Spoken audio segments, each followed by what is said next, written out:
আসসালামু আলাইকুম dear viewers, আপনাদের সকলকে আমার আরও একটি নতুন ব্লগ ভিডিওতে স্বাগতম জানাচ্ছি। এই ব্লগটি তৈরি করা হয়েছে আমার প্রিয় বড় ভাই নাইম ভাইয়ের বিবাহ পরবর্তী হলুদ সন্ধ্যাকে কেন্দ্র করে। অনুষ্ঠানটি খুবই জাঁকজমকপূর্ণ ছিল এবং ভাই ব্রাদারদের সাথে আসলে অনেক এনজয় করেছি। তো সেই ব্লগটি আপনাদের সাথে শেয়ার করবো, আপনারা ভিডিওটি প্রথম থেকে শেষ অবধি দেখবেন। তো চলুন ভিডিওটি শুরু করা যাক। দিনটি ছিল ফেব্রুয়ারি মাসের 7 তারিখের রোজ শুক্রবার, আর এই দিনেই কিন্তু নাইম ভাইয়ের বিয়ের পরবর্তী হলুদ সন্ধ্যা অনুষ্ঠিত হয়েছে এবং অনুষ্ঠানটি কিন্তু খুব জাঁকজমকপূর্ণভাবে অনুষ্ঠিত হয়েছে। এই অনুষ্ঠানে নাইম ভাই আমাকে প্রায় আরও সপ্তাহখানেক আগে দাওয়াত দিয়ে রেখেছেন যেন অবশ্যই আমি উপস্থিত থাকি, এবং আমার সাথে আমার যারা বন্ধু বান্ধব আছে সকলকে কিন্তু ইনভাইট করা হয়েছে, কেননা আমরা একসাথে চলাফেরা করি। নাইম ভাই আমাদের সিনিয়র হলেও তিনি আমাদের সাথে অনেক মিশুক, অর্থাৎ আমরা বন্ধুসুলভভাবেই কিন্তু চলাফেরা করি। যদিও বন্ধুসুলভভাবেই চলাফেরা করি, তারপরেও তিনি আমাদের সিনিয়র হিসেবে তাকে যতটা রেসপেক্ট দেওয়া দরকার আমরা তাকে সেই সম্মানটুকু প্রদান করি, এবং তিনিও আমাদেরকে ছোট ভাই ব্রাদার হিসেবে যথেষ্ট স্নেহ করেন এবং খোঁজ খবর নেন। তো সেই সুবাদে আমরা সব বান্ধব নাইম ভাইয়ের এই বিয়ের অনুষ্ঠান বা হলুদ সন্ধ্যার অনুষ্ঠান যেটি বলি সেটিতে উপস্থিত হয়েছিলাম। আর নাইম ভাই কিন্তু একজন সরকারি চাকরিজীবী, তিনি বাংলাদেশ ফায়ার সার্ভিসের একজন সদস্য, অর্থাৎ তিনি দেশ সেবার কাজে নিয়োজিত আছেন এবং সুন্দর একটা প্রফেশন আছেন। আমি তার এই কাজকে অনেক রেসপেক্ট করি। তার এই হলুদ সন্ধ্যার অনুষ্ঠান কিন্তু যথেষ্ট জাঁকজমকপূর্ণ ছিল এবং ইভেন্টটাও খুব সুন্দরভাবে সাজানো গোছানো হয়েছে এবং আসলে খুব চমৎকার লাগতেছিল। একদম সন্ধ্যার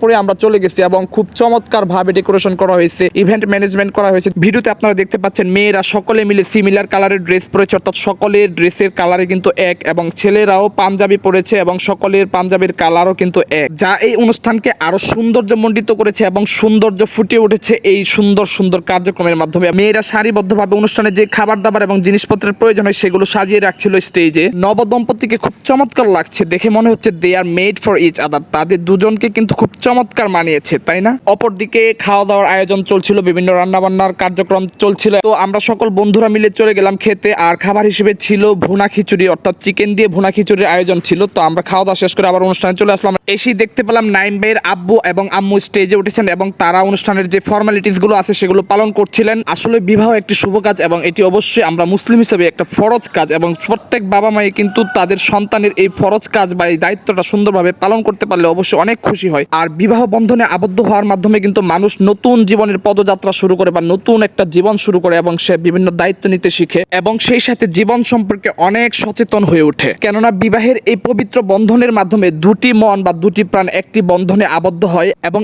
একে অপরের প্রতি অনেক দায়িত্ব অর্পিত হয়। সেই দায়িত্বগুলো যথাযথভাবে পালন করতে পারলেই কিন্তু জীবনটা সুখময় হয়ে ওঠে, অর্থাৎ জীবনে সুখ নেমে আসে এবং শান্তি নেমে আসে। তো যাই হোক, সকল ফর্মালিটিস সম্পন্ন করার পর সাংস্কৃতিক সন্ধ্যা শুরু হয়, অর্থাৎ বিভিন্ন নাচ গান বাজানো বা ড্যান্স করা এই ধরনের কার্যক্রম হয় এবং এখানে কৌতুক করা হয়েছে, ব্যক্তিগত কৌতুক। এই যে দেখতে পাচ্ছেন এই ছোট ভাইটি কিন্তু এখানে ব্যক্তিগতভাবে একটা কৌতুক অভিনয় করেছে, যা খুবই এনজয় করেছি বা ভালো লেগেছে। এবং সর্বোপরি ড্যান্স নাচানাচি সবকিছু আসলে একটা উৎসব অনুষ্ঠানে যা প্রয়োজন, যা একটা বিয়ের উৎসব বা গায়ে হলুদের উৎসবে যা প্রয়োজন তা সবটুকুই কিন্তু এই ইভেন্টে ছিল বা নাইম ভাইয়ের এই অনুষ্ঠানে ছিল। খুব জাঁকজমক একটা লাইটিং ছিল, খুব জাঁকজমক একটা ইভেন্ট ছিল এবং উড়াধুরা নাচ হয়েছে, গান হয়েছে, মজা হয়েছে। নাইম ভাই এবং তার পরিবার অর্থাৎ নব দম্পতির জন্য আমার অনেক অনেক শুভকামনা রইল। তাদের দাম্পত্য জীবন সুখের হোক, এবং এত চমৎকার একটা অনুষ্ঠানে আমি নিজে উপস্থিত হতে পেরে আমার অনেক ভালো লাগছে। আপনারা সকলে ভালো থাকবেন, সুস্থ থাকবেন। আপনাদের সাথে দেখা হচ্ছে পরবর্তী কোনো ভিডিওতে। Till then stay safe, stay well, খুদা হাফেজ, আসসালামু আলাইকুম।